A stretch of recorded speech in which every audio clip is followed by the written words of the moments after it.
Good afternoon. Thank you all for being here. Certainly appreciate it, and want to thank Senate leadership for organizing this press conference. Tomorrow, Laken Riley would have been 23 years old. Her killer should have never been able to be in the U.S., especially after being charged with multiple crimes. Laken's murderer, while he should not have been here, had he been detained, this never would have happened. And her murder is actually the consequence of Biden-Harris open border policies. If you think about the last 4 years, there has been no more litigated issue than our wide open border. And the American people spoke loud and clear on November 5th and entered a verdict. And that verdict was they wanted a secure border and they wanted safety for American citizens. We are listening to the American people, and it seems that some of my Democratic colleagues are also hearing the American people today. They know that their open border policies will not work and that common sense solutions like the Laken Riley Act are needed to keep the safety and security of American citizens at the forefront. I want to start by thanking Representative Mike Collins, who was gracious enough to be with us today. This is Mike's bill. Mike came up with this after her hearing and listening to the devastating impact of Laken being taken from us all too soon, listening to the needs of his constituents, actually trying to find common sense solutions, and bringing forth legislation that would actually achieve that goal. If every member of the House and the Senate actually was responsive to the needs of the people they serve in the way that Mike has been, this would certainly be a better place. Thank you, Mike, for your leadership. Thank you to Senator Budd, who also carried this piece of legislation here in the Senate. His leadership has been tremendous. Last year when we went down to the floor, not once, but twice, to try to make sure that the Laken Riley Act could get heard, could be put in front of the American people, unfortunately it was blocked by our Democratic colleagues. And if you remember, in the 118th Congress, under Democratic control, the Senate Judiciary Committee did not mark up one single bill related to immigration. That's at a point where we have a wide open border, when we know over 10 million people have come here illegally, when we know that there are over 2 million known gotaways, where we don't know who they are, where they're going, or what their intentions are. In the midst of all of that, they did nothing. But today, because of the leadership of Senator John Thune, Leader Thune, we had an opportunity to change that. So Leader Thune, thank you for doing this. Thank you for putting this on the floor. I also want to thank Senator John Fetterman. John Fetterman stepped up along with all 52 Republicans that co-sponsored this legislation right out of the gate upon entry and put his name on this as well. Common sense solutions to keep Americans safe is what he prioritized and was willing to have the courage to speak up when no one else in his party was. This is a first step in making the American people's voices heard. Now listen, over the next couple of days, you'll see special interest groups try to kill this bill. If you are listening, if you are watching, call your senator today. Make sure they know how important this is. Make sure you know that this is the kind of work you want to see happen. You want to see people coming together and advancing common sense solutions to keep Americans safe and secure. So I say, let's get this done for Laken. Let's get this done so no family has to deal with the unimaginable that her family has been through. And let's make a difference, and let's put Americans first. Thank you. I want to thank Senators Britt and Budd for leading this important bipartisan effort that every single Senate Republican supports, and we picked up a few Democrats as well. And I also want to thank Congressman Collins for his leadership in getting this through the House of Representatives with a big bipartisan vote. I discovered I had the privilege of serving with his dad many years ago, a big admirer of his, and so thank you for your leadership. This is something that needs to be addressed. Laken Riley's horrific murder should have never happened. She should still be with us today, and if she was, as Senator Britt pointed out, she'd be turning 23 tomorrow. The individual responsible was arrested not once but twice, but was released by authorities in New York before an ICE detention order could be issued. This legislation is designed to make sure that that never happens again. The act is also designed to hold federal law enforcement officials accountable if they fail to detain criminals as the law requires, which is a troubling trend that we see across the country today. Now, as it goes to the process, I'm actually very pleased to see that we've got a number of our Democrat colleagues who have changed their tune on this and have allowed us to debate the bill. And quite frankly, I would say that's overdue. We should have passed this last year to ensure that this kind of tragedy never happens again. So allowing us to debate the bill is the bare minimum. But 60 votes on the front end, which is what we saw today, doesn't necessarily guarantee that they will provide the necessary votes on the back end. As the Senate considers this bill, we're going to get a sense early on whether Democrats are serious about working with us to prevent tragedies like this, or if they simply want to play politics with the issue. And let me just say, this is not a comprehensive immigration bill. This isn't even a border bill. It's not comprehensive in either sense. If senators have good faith ideas about how to improve the bill, great. But we are in the lawmaking business here, and we are not going to entertain political showmanship and unrelated efforts that stand in the way of preventing tragedies like this from happening again in the future. So again, thanks to Senator Britt for and her great leadership on this, and for Senator Budd and the work that they've done to ensure that this gets considered in the Senate, and I hope ultimately it gets passed, and that we do what we should have done a long time ago to prevent tragedies like this from happening.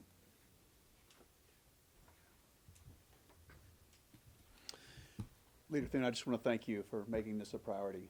I mean, this is one of the very first votes in the 119th Congress for the Senate, and it certainly reflects the priorities of November 5th and your priorities as well.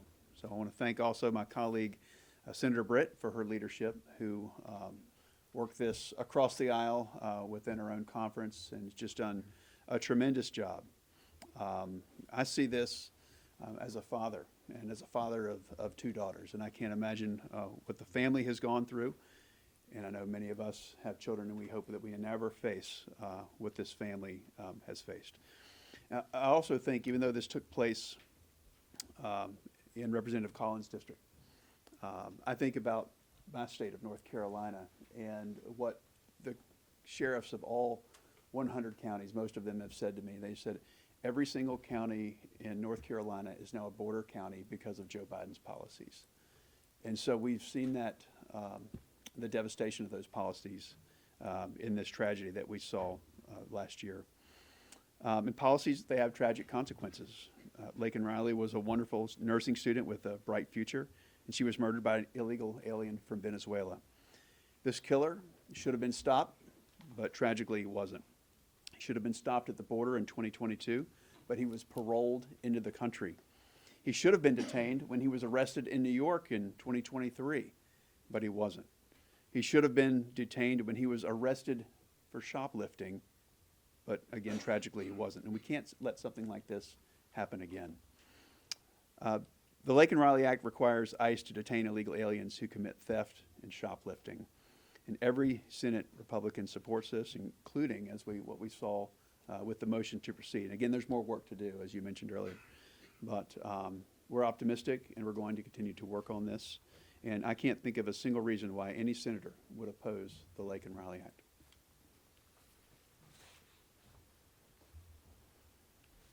Well, thank you to Katie, thank you to Ted for your fortitude, your determination, your resolve in making sure that this bill got to the floor, and then your work in making sure we had bipartisan support on this.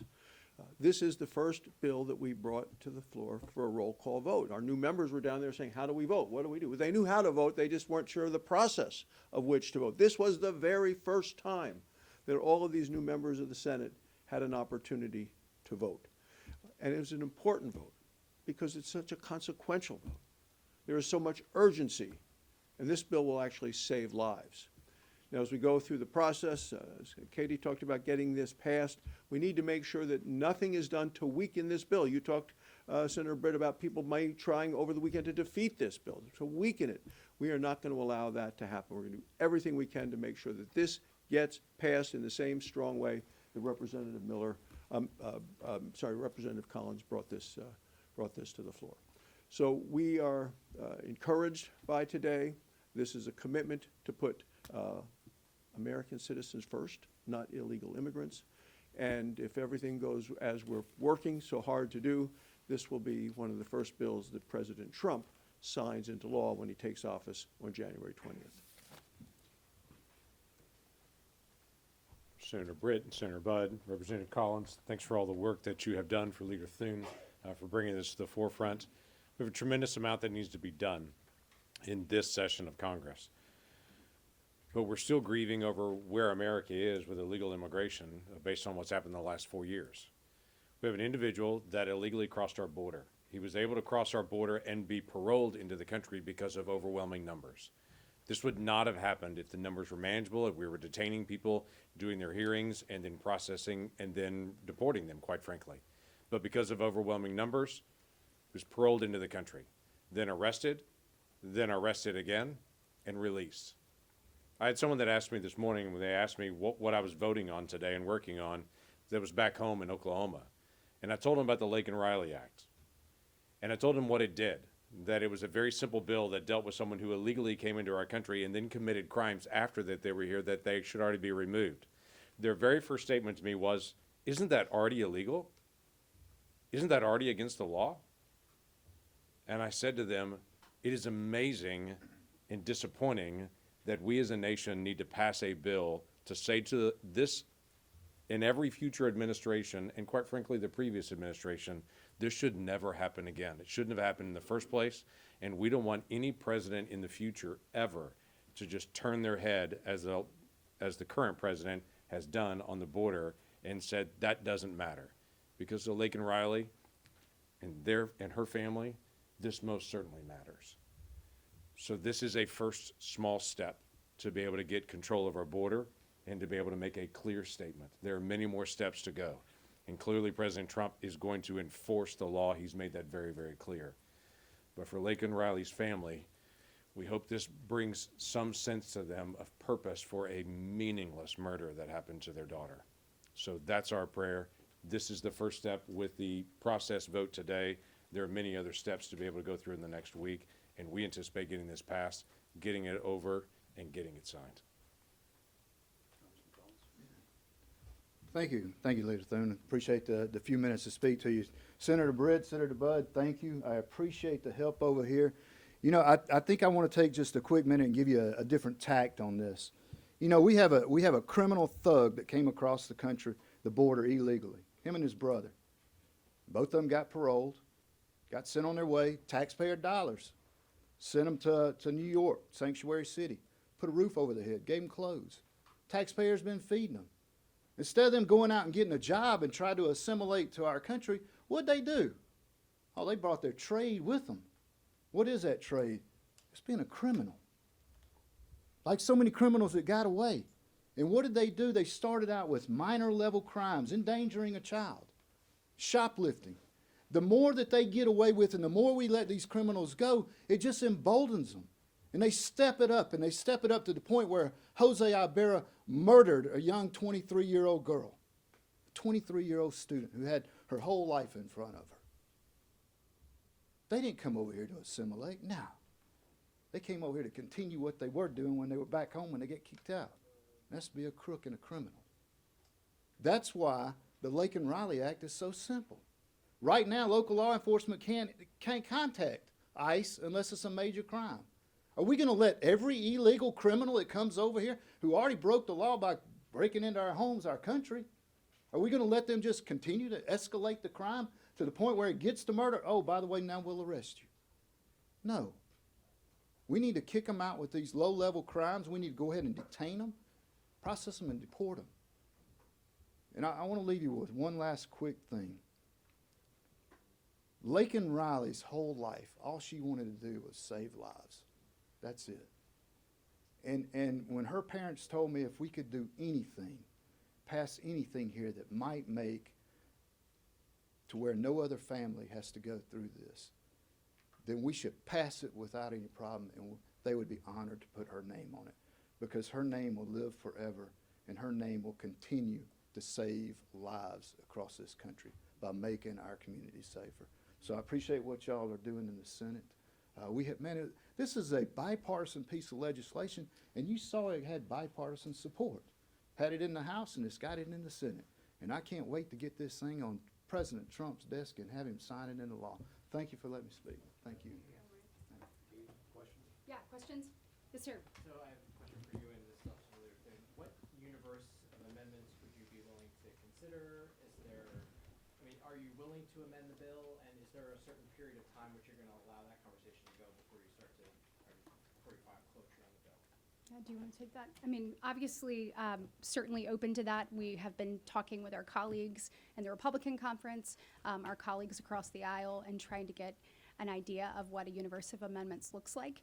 One of the things that Leader Thune said earlier, which was, this is not a comprehensive bill, so we're not interested in making it that. This is very targeted, and so we want to keep it in that realm. So amendments that deal with that are something that we're looking for, but as far as process goes, I need to That's right. Good come at answer. you. You have one. Okay, who knew? Who knew? Could you talk about what has been a sea change from Democrats? I mean, Chuck Schumer did not bring this bill up and try to pass it No. or amend it. Now he's talking about supporting bringing it up. Yeah. You know, his He voted members for it. voted He voted for it. He talked about voting to bring it up, and now he wants amendments when a lot of times he brought up bills and didn't have amendments. I'm wondering if you see the election and what happened, that the Democrats are getting. I bet attention. every one of my colleagues want to crack at that question. Look, this just shows that the Democrats, you know, how they've said they've had a communication problem on this issue, they haven't. They're just wrong on this issue, and they know it. And so what this shows you, I mean, I said it earlier, but you have the Senate Judiciary Committee that are supposed to be marking up bills that are going to make our country more safe and secure when it comes to immigration, that refine that process and make it work. And in the entire 118th Congress, they didn't mark up one bill, not one. And when we asked for this bill to be marked up, we said, let's do it, bring it forward, let's make it better, you know, let's talk about it. They wouldn't do it, and so we were forced to take it to the floor. Senator Ted Budd took it first. He tried to get it on the floor, they blocked it. I took it next with Senator Lindsey Graham. They blocked it. And so it's interesting now that they're willing to have this conversation. I certainly welcome it because the American people deserve it. But the truth is, we wouldn't be in this posture if it weren't for the Biden-Harris administration and their open border policies. I mean, in the first 100 days that Biden came into office, he did 94, 97 executive orders undoing the work that President Trump had done. They continued to turn a blind eye. You heard Senator Langford say it about abuse of parole, the Presidential Parole Authority. There have been numbers put forth in the Judiciary Committee, actually by Senator Lindsey Graham, saying that both President Obama and President Trump use the Presidential Parole Authority on average about 5,600 times a year.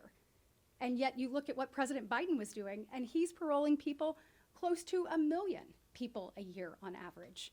It is completely and totally being misused, and Democrats know it. They absolutely know it. They know this is not sustainable. They see what's happening from coast to coast. You can't walk in one community that we serve where someone doesn't talk to you about a child, a cousin, a brother, a sister that died of a fentanyl overdose. You start hearing stories like Laken Riley, like Rachel Moran, like Jocelyn Nungary. One story is one too many, but they have become countless and way too consistent under the Biden-Harris administration. And I mentioned it earlier, y'all, but think about it. This has been the topic that we have discussed more than anything over the last 4 years. The American people had a real opportunity to hear from both sides, and then not just hear it, but they felt it. They felt it in their communities, and unfortunately, too many felt some of the dangers in their home. And they ultimately said enough is enough on November 5th, and they want change and they want action. And for too long, you have people that sit up here and talk and talk and talk and talk and then do nothing. And what I want you to take away from today is the Republicans are now in charge of the House, of the Senate, and soon to be the White House. The days of talking are over. The days of action are now. We understand what the American people deserve. We know that they deserve better than what they've gotten, and under Leader Thune and his leadership, we're going to be moving things forward. But I'll let you take that one. Yeah, I want to make just a quick comment on that, and this will be brief on it. Not to correct, but you made the statement and said for Leader Schumer, he said he could not bring it up. He would not bring this bill up. If he would have brought this bill up, this is what we would have seen on the floor. We had open debate, and we would have passed it. The House passed it last year. Leader Schumer would not bring this up, could not bring it up. Do you think that you actually need to have an amendment process on this bill in order to get 60 votes? We've heard from another number of Democratic senators just this week. You started with no Democratic co-sponsors, and within 24 hours you had Senator Fetterman and a number of other senators have said that Democrats have said they would support this in its current form. Do you think that amendment process is necessary on this bill, or can you pass it with 60 right now? Well, I think that my Democratic colleagues have heard the American people. And so I think that they understand that we need action now. And so it would be my thought that we could likely pass this right now. If people keep their word and people are true to their constituencies and they actually put the needs of them first, it would be my hope that we could pass it right now. We're always up for improving and taking a look at it. And so that's what we'll be doing and making those assessments moving forward. Last question. Senator, what's your response to critics who have due process objections to the bill, saying that it would be the intention of those who are not just convicted but arrested for crimes, as well as the fact that the bill has no sort of exclusion for minors? Yeah, so if you think about it, when you come across the border, let's say you're seeking asylum, what is actually mandatory right now is for you to be detained while that process moves forward. So this does not take away any due process. So if you have an immigration claim or if you have a claim in criminal court, you have an opportunity to see those claims through. This does not halt either one of those processes, so you would be able to continue both of those. I know that there's been some misinformation about that out there. And then always Section 236 of the INA allows for you to challenge something that you believe is a wrongful detention. So there are things in place for that, but no due process is taken away from the processes that exist before. What about minors, though? Is there exclusion for minors? So look, if you think about this, you're coming across the border already illegally. You take a look at what's happening in our nation, and you look at repeat offenders. And so if you're detained, if you commit a crime, you need to be detained and see that through. So they'll be given due process, though. Senator, Absolutely. Senator, let me ask you this.